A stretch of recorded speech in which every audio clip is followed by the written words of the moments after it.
In Yorkshire, England, climbers train for a hazardous exploration. Okay, Leo. Preparing for the worst, they actually simulate disasters.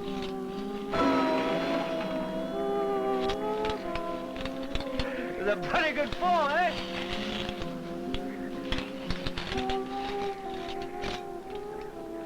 They must also learn to cope with a new addition to their equipment. It will double the weight of their backpack, making their climb even more perilous. Virtually dangling in space, they will have to deal with the complexities of motion picture cameras. Ahead lies Switzerland and their goal: to be the first to record on film an assault of one of the most treacherous mountains in the world, the killer wall of Mount Eiger.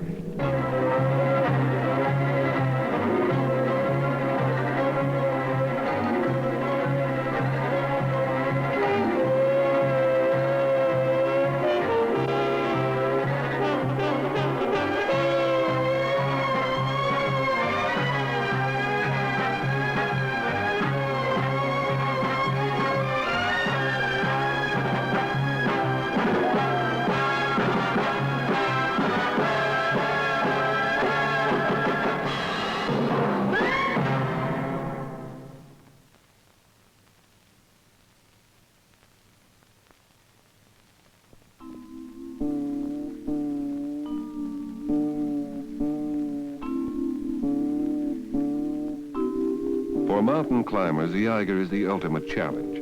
It is not, however, the actual height, only 13,000 feet, that makes it so feared and respected. Rather, it is the vertical north face that has truly earned the reputation as the killer wall. The 6,000 feet of sheer rock and ice killed all those who first attempted it. And in the 3 decades since it was finally scaled, more than 40 climbers have died on this face. The Eiger lies in the Bernese Oberland of the Swiss Alps. Here, the tiny village of Scheidegg lies uneasily in its lap. In German, the mountain's name means ogre. Indeed, its forbidding presence seems to glare down on anyone who would dare to confront its face. All those who attempt the climb start from the Scheidegg meadows. In this tiny cowshed, 4 young Welshmen prepare their own unique exploration.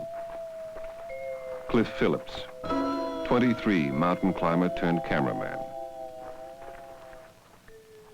Eric Jones, 33, factory worker and the eldest of the group. Leo Dickinson, 24, photographer and organizer of the expedition. Peter Minks, 23, plumber by profession. He will lead the climb. We didn't have much in common except for the fact that we all loved to climb mountains. And it was the first time we'd all climbed together. We were all very excited about it because, well, after all, people were looking at us. Maybe they didn't expect us to make it. Maybe that's why they're here. For their first major climb as a team, they planned something never before accomplished. Not only to ascend the Eiger, but to film as they go. Local experts say it will be impossible to carry so much weight up the mountain. They give them little chance of reaching the summit. But these 4 Welshmen choose to film their climb of the Eiger precisely because it has never been done before. To climb mountains is to accept the challenge of exploration. To them, the killer wall is the ultimate test.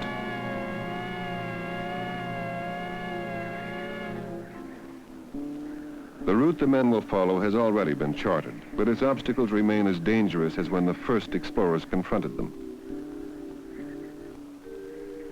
The Eiger is a death trap because of 3 main hazards: its sheer rock precipice, terrible weather, and its avalanches of ice and stone.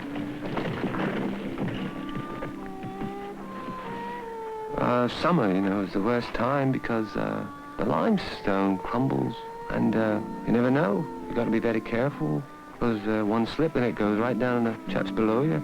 It's quite frightening. If you get a stone fall near you, then you smell the sulfur, burning smell like. It's of the rocks, it is. It smells a bit like decomposition. And if a large one hits you, why, then you know you would be quite decomposed. Watch it, Eric!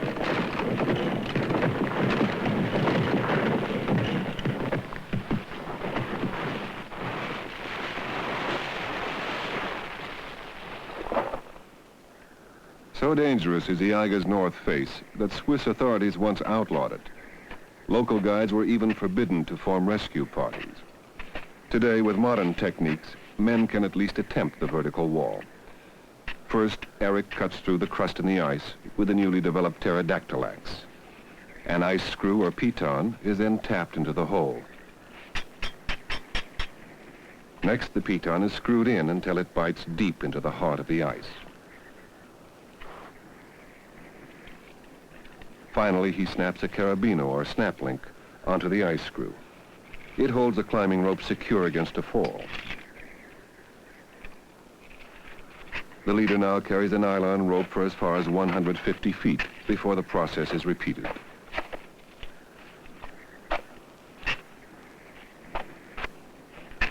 The men climb on crampons, 12 steel spikes strapped to their boots. The front 2 spikes stick outward like a beaver's teeth. Thus, they laboriously inch their way up the icy slopes, like a ballet dancer on his toes.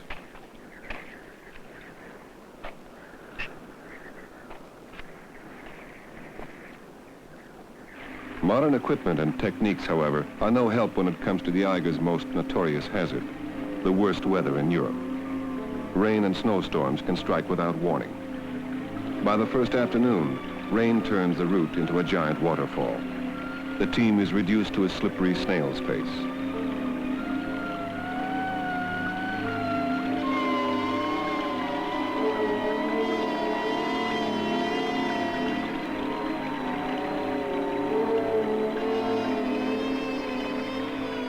Four hours later, it is still raining when the men encounter their first major obstacle.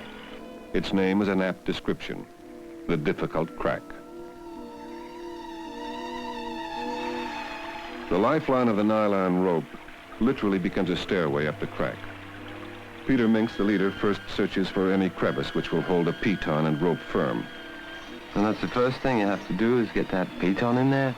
And you better, well, get it in there right and secure. Otherwise, it's curtains for them. And it's curtains for you, too, because you can't get back alone. The second man, Cliff, follows Pete up with the aid of a Jumar clamp. Like a metal hand, it locks on the rope when he pulls it down.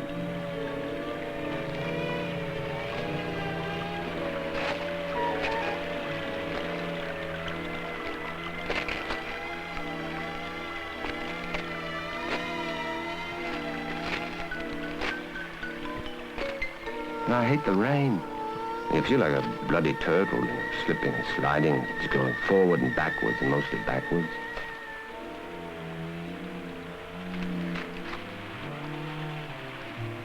They have begun their first expedition together with little sense of the comradeship so necessary in mountaineering.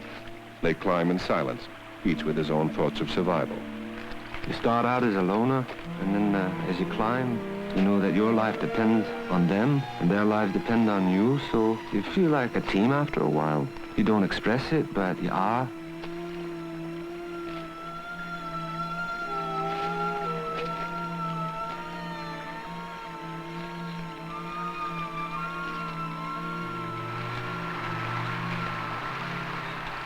Under the very cascade of a sudden waterfall, the drenched team finds refuge for the night.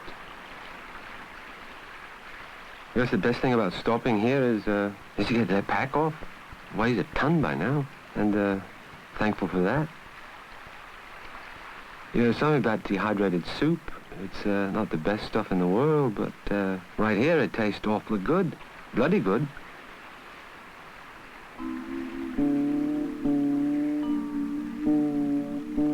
The first day they have not traveled as far as they had hoped. Delays caused by filming, heavy packs, and the weather have all taken their toll. Amid talk of the day's experiences, there are also thoughts of future problems. If the rain continues tomorrow, progress will be even slower.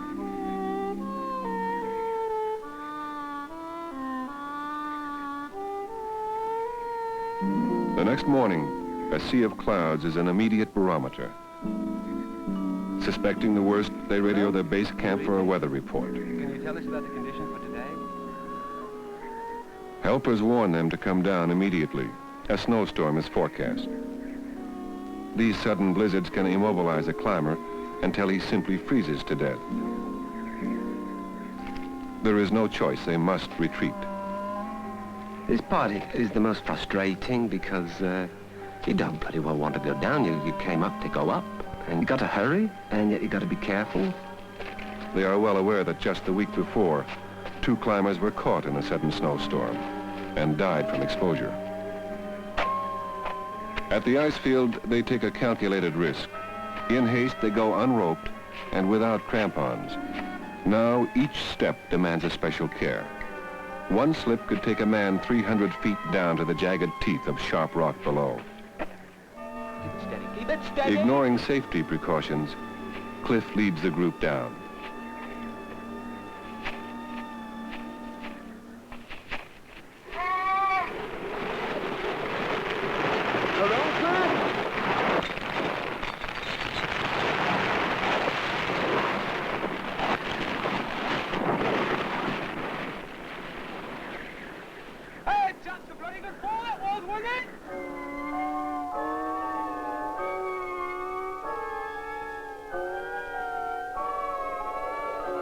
With deliverance comes a new sense of resolve.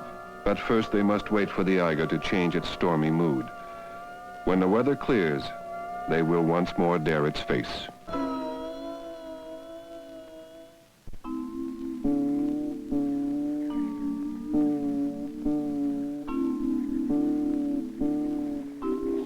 Cliff Phillips, Peter Minks, Eric Jones, and Leo Dickinson have waited nearly 5 weeks for their second chance to film an assault on the killer wall. You gotta reach down to your gut a bit and say to yourself, all right, beaten once, but the game's not over. Get at it more with more fist and more teeth. They are determined not to be among the year's list of casualties. Of 22 expeditions this season, 20 retreated from the Eiger and its savage weather.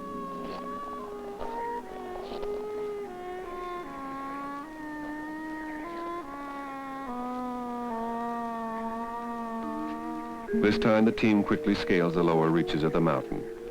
By afternoon, they are 2,500 feet above base camp. The men now approach what is often called the gateway to the real face, the Hinterstrasse Traverse. The traverse was named for Andreas Hinterstrasse. When he crossed this sheer wall, he took his ropes with him. Then suddenly the weather changed, and marooned, he froze to death. Fixed ropes from subsequent expeditions now speed up the crossing, but they also cause uneasiness. Long abandoned ropes may fray. Pitons can easily corrode and work loose. Yet the team must take the chance or fall behind their time schedule. And here's where it got tough, because you're hanging there and you got this sack like a coal sack on your back, and you get weary.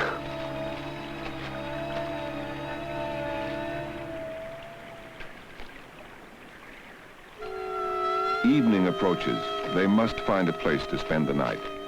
On the awesome face of the Eiger, however, even a small crevice is hard to find.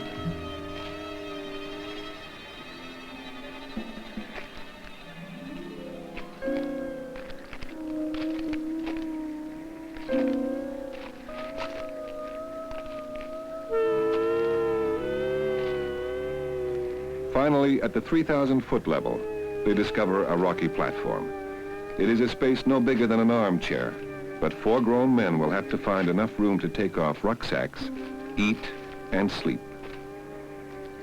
As tiny as this piece of rock was, we felt like explorers, because this was not on any maps, and we discovered our own little piece of history. I guess in a way that's kind of making yourself immortal. And we named it after our own Welsh Alpine Club. We called it the Whack Bivouac. Some people might say it's cramped, but to us it's cozy. We could have spent the night dangling over the side of the mountain on ropes.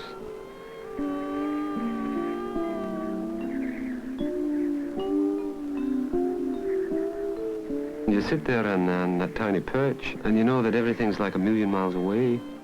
It's a lonely feeling.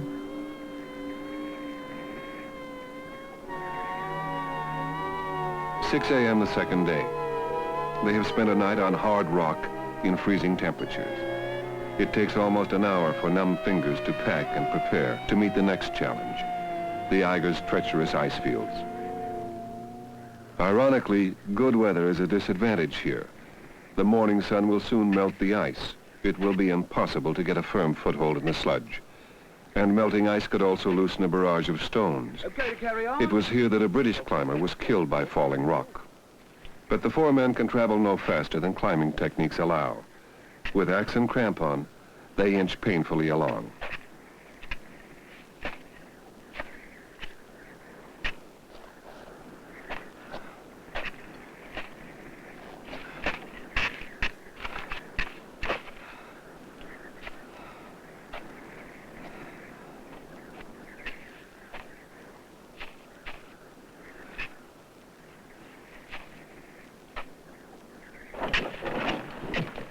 By afternoon, the sun catches up with them.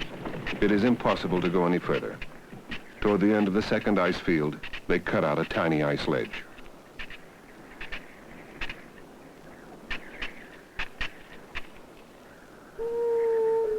See, the mountain tells you what you can do and what you can't do. And when it gets warm, the ice melts, and you got to stop, and you wait until it tells you can go on again.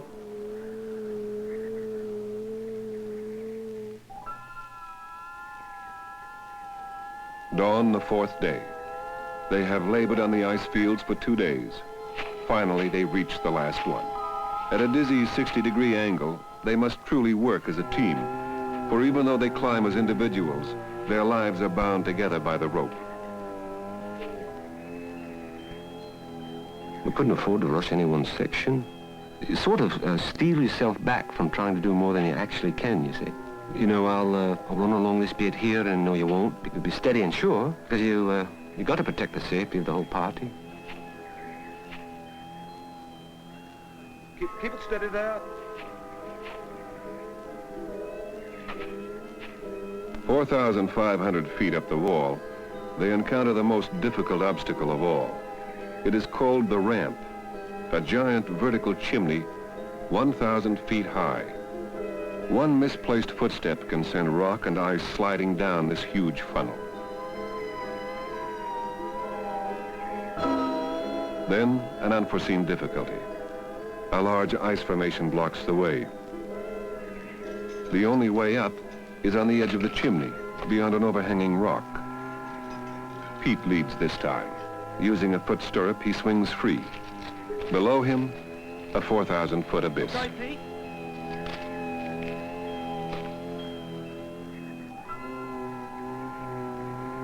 Dangling over the world like that, you can get quite frightened. But you learn to put the lid on that, because you could go to pieces.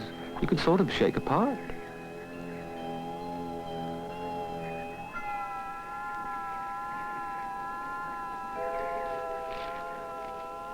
The chimney leads to an exposed catwalk. This overhanging rock is called the Traverse of the Gods.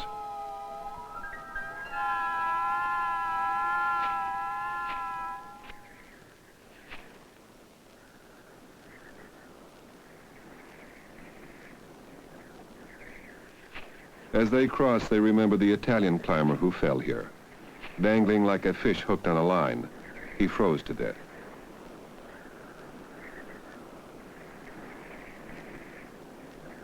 You can't help but remember all the people that went down before you, because it might have been that right at this ledge here that someone slipped and died. And but for a little luck, it could be you.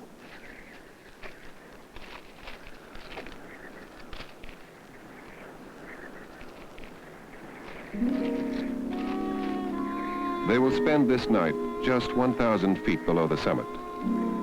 Tomorrow, the final assault.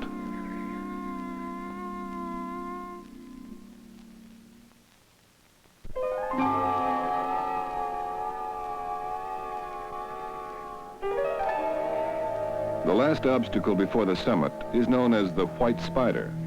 This 500-foot vertical snowfield is so dangerous that it has become the Eiger's trademark. It's an incredible test of endurance, of inner struggle, simply to keep going. Yet that is what mountain climbing is all about. The ability to maintain complete self-control, to survive under the most trying conditions. You inch along, and You don't seem like you're getting anywhere. Peter, what's Painful. My fingers get very numb. My feet feel like they're going to come off. And sometimes I hear I want to quit. I say, well, what am I doing this for? What am I doing this for? So you got to beat that too.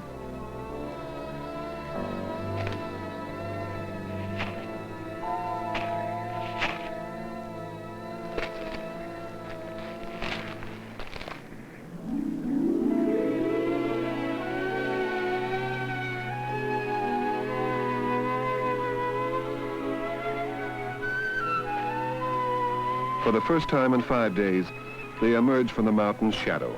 The summit is only a few hours away. In the sun's warmth, the climbers seem to find new strength. The strain of the climb melts away with the anticipation of success.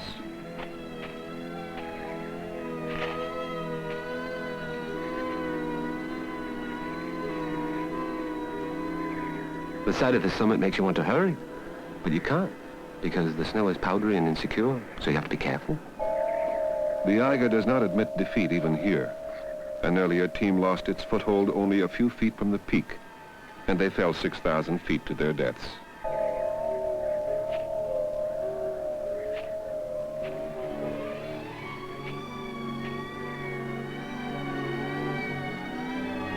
The challenge of the mountain is the essence of exploration. On Mount Eiger, where 1 out of 3 climbers have met their death, exploration has an even deeper meaning. This is what it's all about. And that's special. If you make it, then you really have done something, haven't you? You made your mark, and well, there's not many that can say that, is there? You set out to do something, and you've done it. You've bloody well done it.